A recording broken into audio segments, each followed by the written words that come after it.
Perumpamaan tentang penggarap-penggarap kebun anggur. Lalu Yesus mulai berbicara kepada mereka dalam perumpamaan. Adalah seorang membuka kebun anggur dan menanam pagar sekelilingnya. Ia menggali lubang tempat memeras anggur dan mendirikan menara jaga. Kemudian ia menyewakan kebun itu kepada penggarap-penggarap, lalu berangkat ke negeri lain. Dan ketika sudah tiba musimnya, ia menyuruh seorang hamba kepada penggarap-penggarap itu untuk menerima sebagian dari hasil kebun itu dari mereka. Tetapi mereka menangkap hamba itu dan memukulnya, lalu menyuruhnya pergi dengan tangan hampa. Kemudian ia menyuruh pula seorang hamba lain kepada mereka. Orang ini mereka pukul sampai luka kepalanya dan sangat mereka permalukan. Lalu ia menyuruh seorang hamba lain lagi, dan orang ini mereka bunuh. Dan banyak lagi yang lain, ada yang mereka pukul dan ada yang mereka bunuh. Sekarang tinggal hanya satu orang anaknya yang kekasih. Akhirnya ia menyuruh dia kepada mereka, katanya, "Anakku akan mereka segani." Tetapi penggarap-penggarap itu berkata seorang kepada yang lain, "Ia adalah ahli waris, mari kita bunuh dia, maka warisan ini menjadi milik kita." Mereka menangkapnya dan membunuhnya, lalu melemparkannya keluar kebun anggur itu. Sekarang apa yang akan dilakukan oleh tuan kebun anggur itu? Ia akan datang dan membinasakan penggarap-penggarap itu, lalu mempercayakan kebun anggur itu kepada orang-orang lain. Tidak pernahkah kamu membaca nas ini? Batu yang dibuang oleh tukang-tukang bangunan telah menjadi batu penjuru. Hal itu terjadi dari pihak Tuhan, suatu perbuatan ajaib di mata kita. Lalu mereka berusaha untuk menangkap Yesus, karena mereka tahu bahwa merekalah yang dimaksudkannya dengan perumpamaan itu. Tetapi mereka takut kepada orang banyak, jadi mereka pergi dan membiarkan dia. Tentang membayar pajak kepada Kaisar. Kemudian disuruh beberapa orang Farisi dan Herodian kepada Yesus untuk menjerat dia dengan suatu pertanyaan. Orang-orang itu datang dan berkata kepadanya, "Guru, kami tahu engkau adalah seorang yang jujur, dan engkau tidak takut kepada siapapun juga.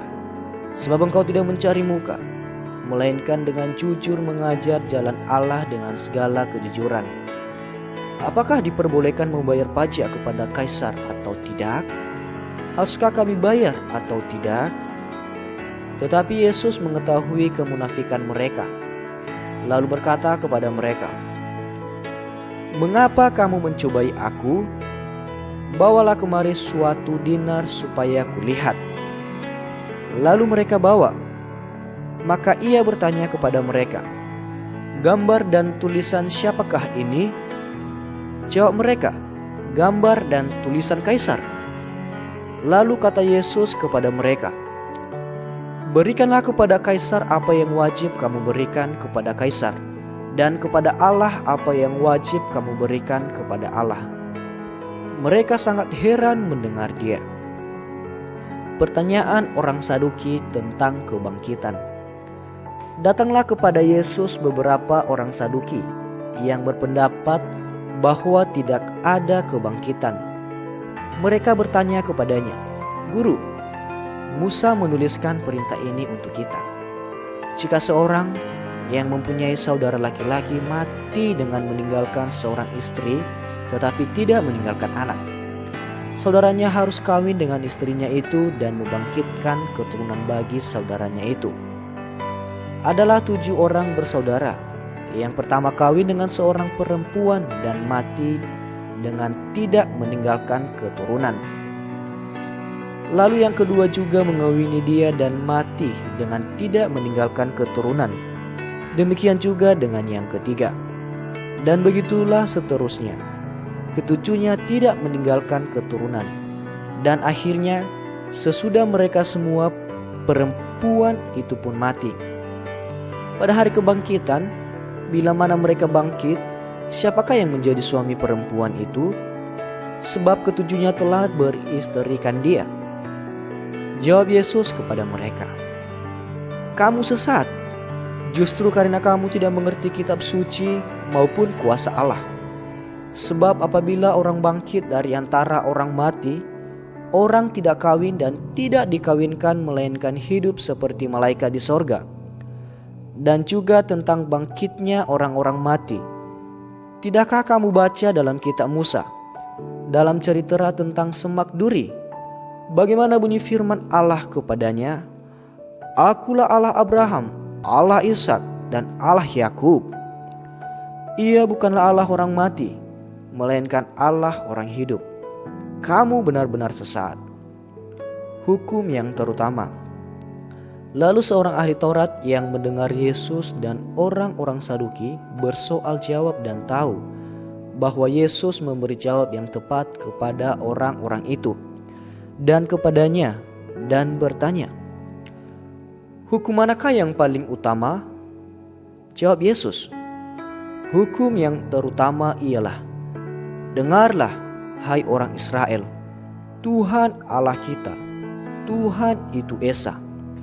Kasihilah Tuhan Allahmu dengan segenap hatimu, dan dengan segenap jiwamu, dan dengan segenap akal budimu, dan dengan segenap kekuatanmu.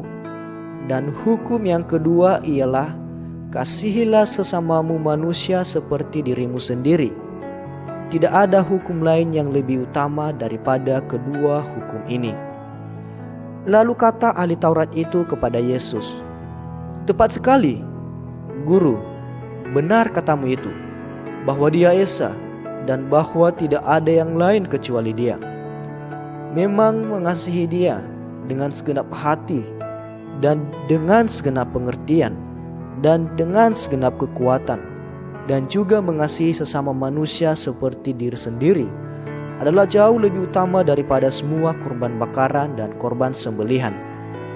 Yesus melihat bagaimana bijaksananya jawab orang itu, dan ia berkata kepadanya, "Engkau tidak jauh dari kerajaan Allah." Dan seorang pun tidak berani lagi menanyakan sesuatu kepada Yesus. Hubungan antara Yesus dan Daud. Pada suatu kali ketika Yesus mengajar di Bait Allah, ia berkata, "Bagaimana ahli-ahli Taurat dapat mengatakan bahwa Mesias adalah anak Daud?" Daud sendiri oleh pimpinan Roh Kudus berkata, "Tuhan telah berfirman kepada Tuanku, duduklah di sebelah kananku, sampai musuh-musuhmu kutaruh di bawah kakimu." Daud sendiri menyebut dia tuannya. Bagaimana mungkin ia anaknya pula? Orang banyak yang besar jumlahnya mendengarkan dia dengan penuh minat.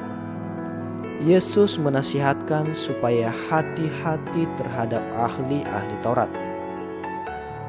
Dalam pengajarannya Yesus berkata, "Hati-hatilah terhadap ahli-ahli Taurat yang suka berjalan-jalan memakai jubah panjang dan suka menerima penghormatan di pasar, yang suka duduk di tempat terdepan di rumah ibadat dan di tempat terhormat dalam perjamuan, yang menelan rumah janda-janda, sedang mereka mengelabui mata orang dengan doa yang panjang-panjang.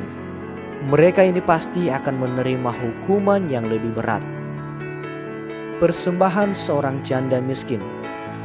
Pada suatu kali Yesus duduk menghadapi peti persembahan dan memperhatikan bagaimana orang banyak memasukkan uang ke dalam peti itu. Banyak orang kaya memberi jumlah yang besar. Lalu datanglah seorang janda yang miskin, dan ia memasukkan 2 peser, yaitu 1 duit. Maka dipanggilnya murid-muridnya dan berkata kepada mereka, "Aku berkata kepadamu, sesungguhnya janda miskin ini memberi lebih banyak daripada semua orang yang memasukkan uang ke dalam peti persembahan. Sebab mereka semua memberi dari kelimpahannya, tetapi janda ini memberi dari kekurangannya, semua yang ada padanya, yaitu seluruh nafkahnya.